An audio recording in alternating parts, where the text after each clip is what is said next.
안녕하세요. 2025년 수능 비문학 문제를 풀어보도록 하겠습니다. 14번부터 17번 문제고요. 관련해서 배경 지식이 있는 건 따로 아니기 때문에 비문학 지문을 읽는 방식에 충실해서 한번 풀어보도록 하겠습니다. 먼저 14번 문제는 내용일치 문제고, 그 다음 15번 문제는 기역과 니은이니까 아마 기역과 니은이 반대되는 개념이겠죠. 그리고 이제 16번은 이 글을 바탕으로 이해한 내용이라고 했으니까 일단 내용을 한번 읽어보겠습니다. 리프킨은 사회적 상호작용에서의 자기 표현은 본질적으로 연극적이며, 리프킨이라는 사람이 나오는데 리프킨이 하는 말이 나오는 거죠. 사회적 상호작용에서의 자기 표현은, 그러니까 자기 표현이 주어이고 본질적으로 연극적이며 표면 연기와 심층 연기로 이루어진다고 언급했다라고 했으니까 이제 자기 표현은 연극이다라고 얘기했고, 그 연극에 대해서 연기라는 단어를 통해 두 가지 개념이 나오고 있죠. 그러니까 표면 연기와 심층 연기라는 어떤 대리버가 나오고 있습니다. 표면 연기는, 그러면 첫 번째 말했던 표면 연기가 먼저 나오고 있죠. 저는 이렇게 동그라미로 먼저 표시를 했는데, 표면 연기는 내면의 자연스러운 감정보다니까 내면의 자연스러운 감정이 아니라는 거죠. 아니라는 거는 이렇게 괄호 표시를 합니다. 내면의 자연스러운 감정이 아니라 의례적인 것, 그러니까 형식적인 표현과 같은, 그쵸? 형식에 집중하여 연기하는 것이고, 그러니까 표면이라는 단어랑도 어울리죠. 그리고 이제 심층이 대리보로 나온다고 했으니까 심층이 나오죠. 심층 연기는 내면의 솔직한 거죠. 아까 표면 연기를 전 반대의 개념이겠죠. 솔직한 정서를 불러내어 자신의 진정성이라는 키워드도 나오고 있습니다. 그 다음에 표면 연기, 심층 연기에 대해서 한 번씩 설명을 해줬으니까 정리하는 말이 나올 겁니다. 인터넷에서의 커뮤니케이션이 주목한 리프킨이라는 사람이 누구였죠? 아까 처음에 나왔던 리프킨이라는 사람이었다라는 것을 체크하고 다시 리프킨을 주어로 한 문장이 나옵니다. 가상 공간에서 자기 표현이 더욱 활발히 이루어진다고 보았다. 그럼 리프킨이라는 이 첫 번째 문단을 읽고 리프킨이라는 사람이 등장하고, 리프킨이라는 사람의 키워드는 인터넷이랑 가상 공간, 이렇게 얘기를 하면 되겠죠. 두 번째 문단 가겠습니다. 가상공간의 특성에 주목한 연구자들은, 가상공간이라는 게 괜히 나온 단어가 아니라 아까 리프킨이 가상공간을 집중한다 했으니까 그 이어서 읽으면 됩니다. 가상공간의 특성에 주목한 연구자들은, 여기까지 주어고, 사람들과의 관계 속에서 드러나는 고유한 존재로서의 위상을 뜻하는, 여기가 좀 수식어가 길었는데 어쨌든 자기 정체성이라는 것을 말하는 겁니다. 자기 정체성이라는 것은 고유한 존재로서의 위상이 말한대요.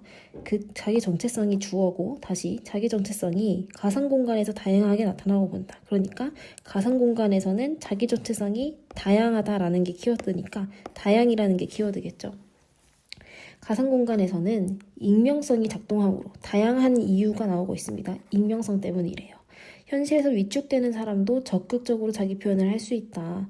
아울러라고 했으니까 A 그리고 아울러 B 이렇게 나오면 그 대등한 게 나오는 거겠죠. 그러니까 첫 번째 아울러 전에 나왔던 특징이 뭐였어요? 여기서 말한 게 익명성이었죠. 그러니까 아울러 뒤에도 또 익명성이랑 대응되는 하나의 키워드를 찾아야 됩니다. 현실에서의 자기 정체성을 감추고 다른 인격체로 활동하거나 현실에서 억압된 정서를 공격적으로 드러내기도 한다라고 했는데, 하거나라고 했으니까 특징이 두 개가 아니라 세 개가 나오는 겁니다. 적극적인 게 첫 번째 특징이었고, 두 번째는 다른 걸로 활동한다는 거, 그 다음에 또 세 번째는 오히려 그게 다른 것뿐만 아니라 공격적으로 드러내기도 한다는 이 세 가지 특징이 나왔습니다. 게임 아이디, 갑자기 게임 아이디 이렇게 나왔으니까 뭐 예시일 것 같은 느낌이 듭니다.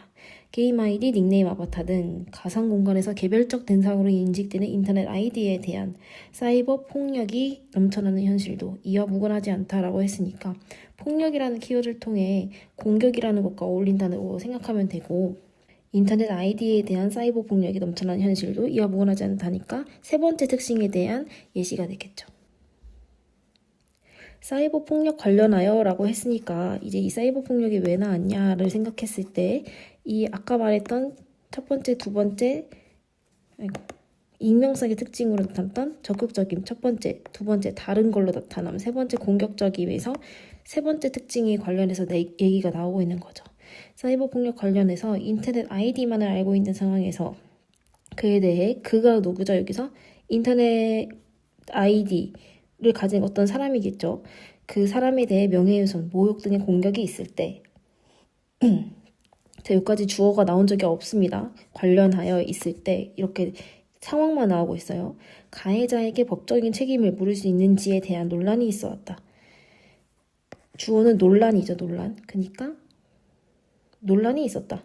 무슨 맥락인지는 알겠죠. 그 다음 이는 인터넷 아이디가 사회적 평판인 명예의 주체로 인도될 수 있는가와 관련된다라고 했으니까 주어는 이는이죠. 이는에서 이는이 뭘까요? 논란이죠. 이 논란은 인터넷 아이디가 명예의 주체인가라는 문제와 관련된다라고 했으니까 갑자기 이제 공격적으로 드러난다라고 하면서 주제가 완전히 바뀌는 느낌이 듭니다. 이 세 번째 사이버 폭력과 관련된 주제에서 새로운 주제를 던지고 있어요. 그러니까 이거는 조금 주제가 넘어가는 느낌입니다. 인터넷 아이디의 명예의 주체성에 대한 느낌입니다. 인터넷 아이디의 명예 주체성을 이제 이게 키워드가 되는 것 같습니다. 인정하는 입장에 따르면 이 나오면 직관적으로 논란이 있다고 했습니다. 그 논란이 있는데 인정하는 입장이 나오면 뒤에 부정하는 입장이 나오겠죠. 일단 인정하는 입장에 따르면 자기 정체성이라는 것은 이 자기 정체성은 이라고 주어가 나왔는데 주어는 괜한 말을 주어로 쓰지 않죠.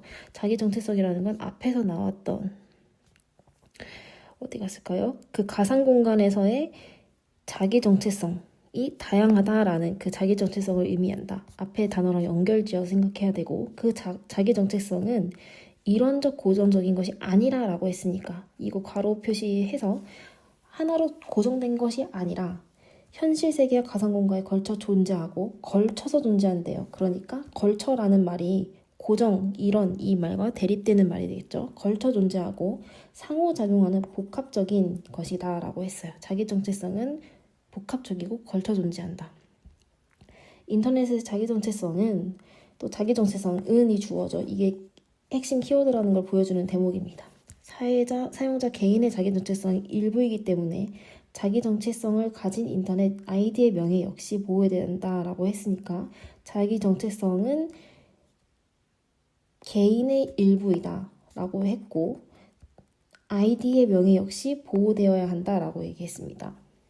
그러니까 자기 정체성과 인터넷 아이디 그리고 명예가 같은 맥락에서 나오는 단어들인 거죠. 반면이라고 얘기했고 아까 동그라미 인정하는 입장이 나왔으면 반대 내용이 나올 거라고 했죠. 인정하지 않는 입장이 나오고 있습니다.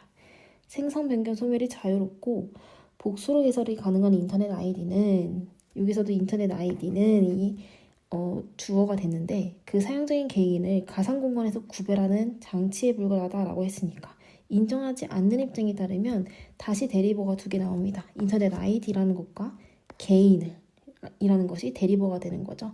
아까 위의 입장에서는 자기 정체성, 인터넷 아이디, 명예 요 세 가지가 같은 맥락의 단어라고 방금 설명을 했는데 지금 그 니은 입장에서는 인터넷 아이디와 개인이 대립하는 그 위치에 있는 거죠. 인터넷 아이디는 현실에서 설명과 달리 형식에서 설명이니까 이걸 괄호 처리하면 되겠죠. 그럼 개인도 괄호 처리하겠습니다. 달리 그 사용자인 개인과 동일시될 수 없고 인터넷 아이디 자체는 사람이 아니므로 명예를 인정할 수 없다는 것이다 라고 해서 조금 기계적으로 이렇게 인식을 해봤습니다. 대법원은 이라고 얘기를 했으니까 갑자기 대법원이 왜 나오는지에 대해서 물음표를 가진 상태에서 읽어야 됩니다.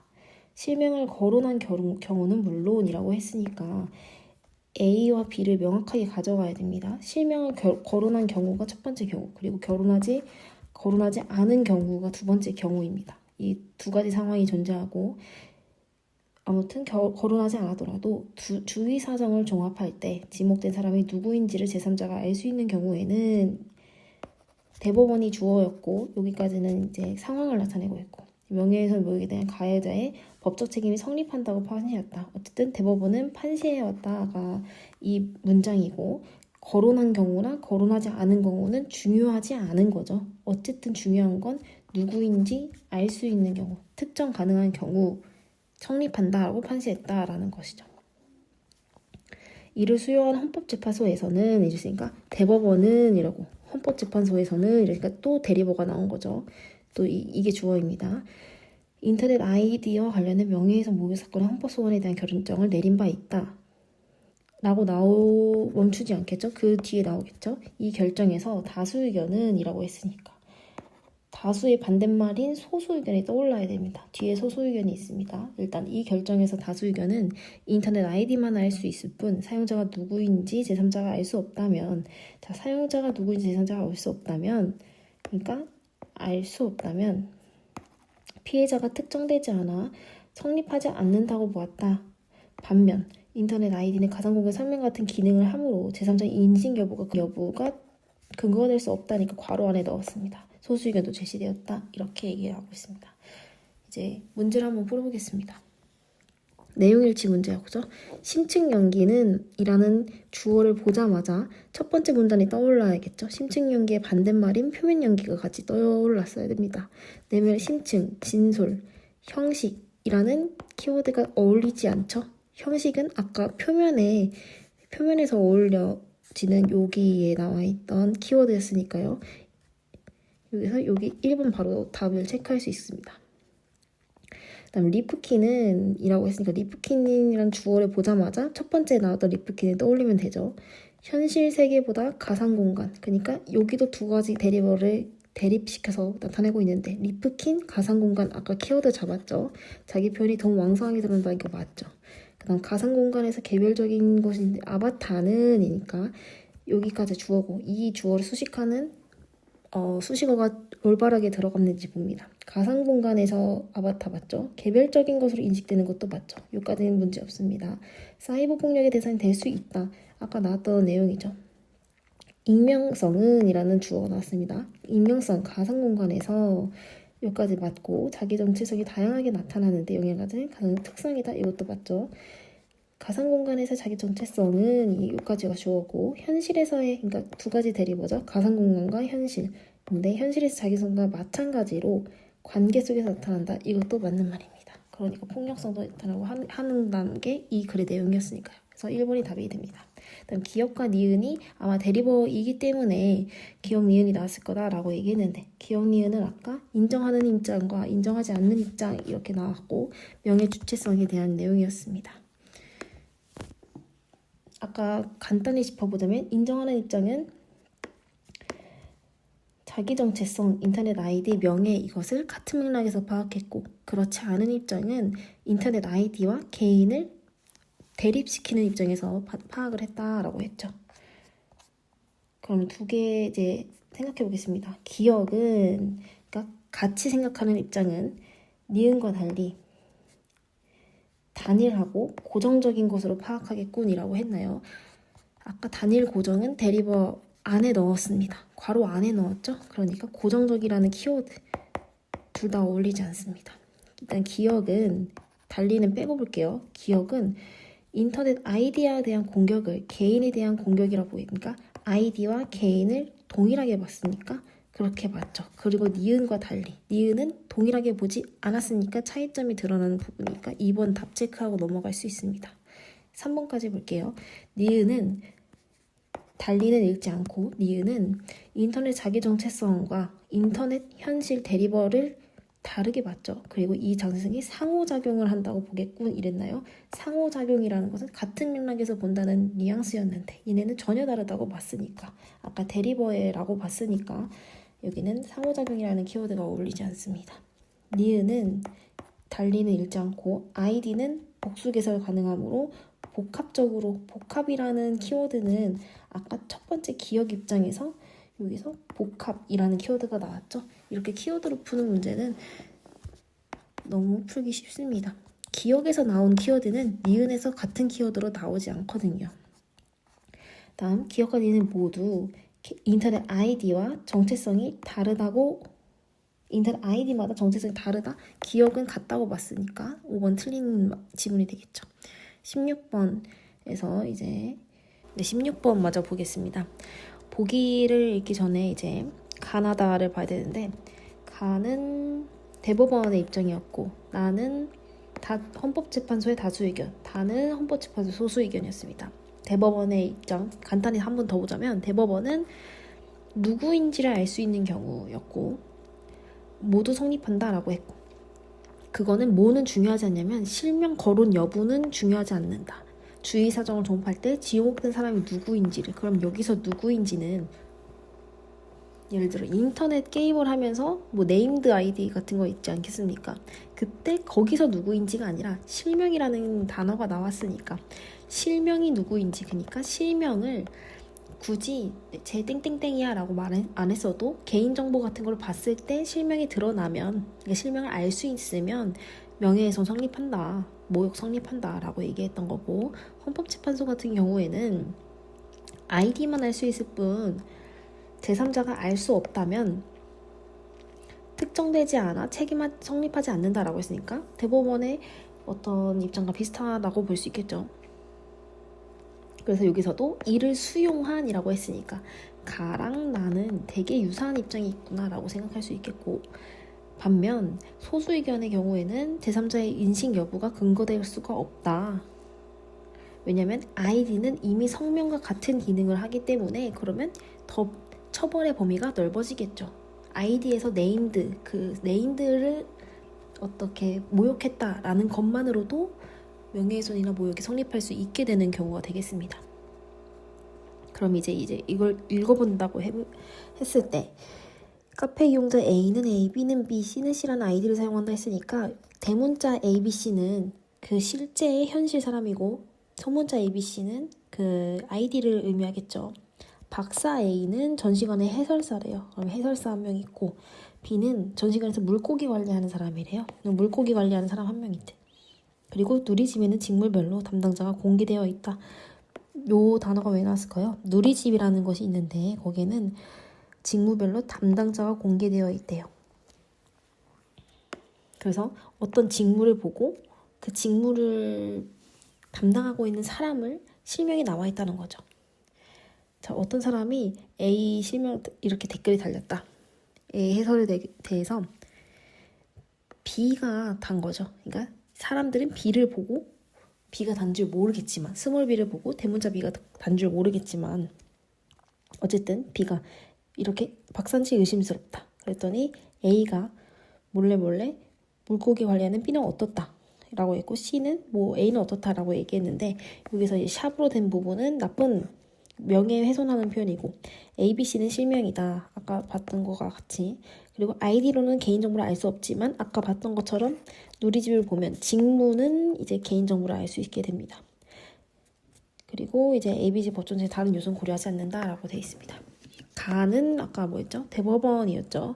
대법원은 B가 가에 대해서 법적 책임을 지느냐에 대해서 이 B가 게시한 글을 보고 A라는 사람의 실명을 알 수 있냐, 그러니까 A라는 실명이 사람이 누군지 딱 현실에서 특정할 수 있냐를 판단한다고 했으니까 아까 이제 B가 올린 글을 봤을 때 A는 박사인지 의심스럽다라고 했는데 대문자 A를 적었죠. 그러니까 실명을 거론했습니다. 책임을 집니다. 하지만 C는 게시판 분위기를 흐리는 스몰 a는 어쩌다라고 했는데 스몰 a만으로는 대문자 A인지 판단할 수 없죠. 그냥 아이디를 적은 거니까. 그래서 아니면 직무에 관한 얘기도 한 적이 없고 그렇기 때문에 C는 가해자로서 법정 책임을 지지 않는다라고 보겠고 맞는 지문이고요. 나는 가와 되게 비슷한 입장이었던 헌법재판소의 다수 의견이었습니다. 다수 의견의 경우에는 아까 다시 올라가서 보면 사용자가 누구인지 알 수 없다면 특정되지 않아서 성립되지 않는다 하니까 사용자가 실제 누구인지 알아야 된다라고 얘기했던 거죠. 그럼 B라는 사람은 A라는 사람을 실명으로 언급했어요. 그리고 명예훼손 표현을 했으니까 책임을 진다고 얘기할 거고 그 다음 A라는 사람은 물고기를 관리하는 B는 법적 책임을 지지 않는다고 보겠군이라고 했는데 물고기 관리하면 아까 담당자를 공개되어 있기 때문에 누리집을 통해서 누군지 바로 알 수 있다고 했죠. 그러니까 법적 책임을 진다고 보겠죠. 2번이 답이 되겠고 가와 다는 다른 의견이었습니다. 대법원과 소수 의견이었으니까 그래서 다른 의견이긴데 일단 A는 뭐라고 했냐면 관리하는 B라고 봤겠죠. 같게 보겠군이라고 했는데 A는 가 입장에서 물고기 관리하면 실명 언급이랑 되게 비슷한 상황이죠. 그러니까 처벌된다고 볼 거고, 다는 소수 의견인데 처벌의 범위를 되게 넓게 보는 경우라고 아까 얘기했으니까 같게 보겠습니다. 둘 다 처벌이 된다라고 판단을 하겠죠. 가 입장에서는 물고기를 관리하는 B라고 한 이상 누리집을 통해서 담당자를 확인할 수 있기 때문에 실명을 언급하지 않았더라도 이제 사람이 피해자가 특정되는 경우다라고 판단했을 거고, 다 같은 경우에는 꼭 그 실명에 언급되지 않더라도 가상세계에서의 정체성이라고 볼 수 있는 아이디가 언급되어 있기 때문에 이렇게 스몰 b를 언급하는 것 자체만으로 피해자에 대한 명예훼손죄가 성립한다라고 얘기를 하는 거기 때문에 3번은 맞는 지문이 되겠습니다. 다음, 나와 다는 소수 의견과 다수 의견이 되겠죠. B라는 사람이 책임지는지에 대해서 B는 실명 언급했죠. 누굴 데려오더라도 같게 보는 상황입니다. 처벌된다고 보는 상황입니다. 가나는 비슷하고 다는 조금 다른 애였습니다. C가 책임지는 여부에 대해서, C는 게시판 분위기를 흐리는 A는 이라고 얘기했는데 여기에 직무 관련돼서 얘기 나와 있나요? 없습니다. 실명 관련해서 얘기 나와 있나요? 없습니다. 그렇기 때문에 가나는 처벌하기 좀 그렇지 않나? 라고 볼 거고, 다 같은 경우는 이것도 A라는 아이디에 대한 명예훼손을 한 거기 때문에 책임져야 돼 라고 볼 겁니다. 그래서 5번은 맞는 답이 되겠습니다.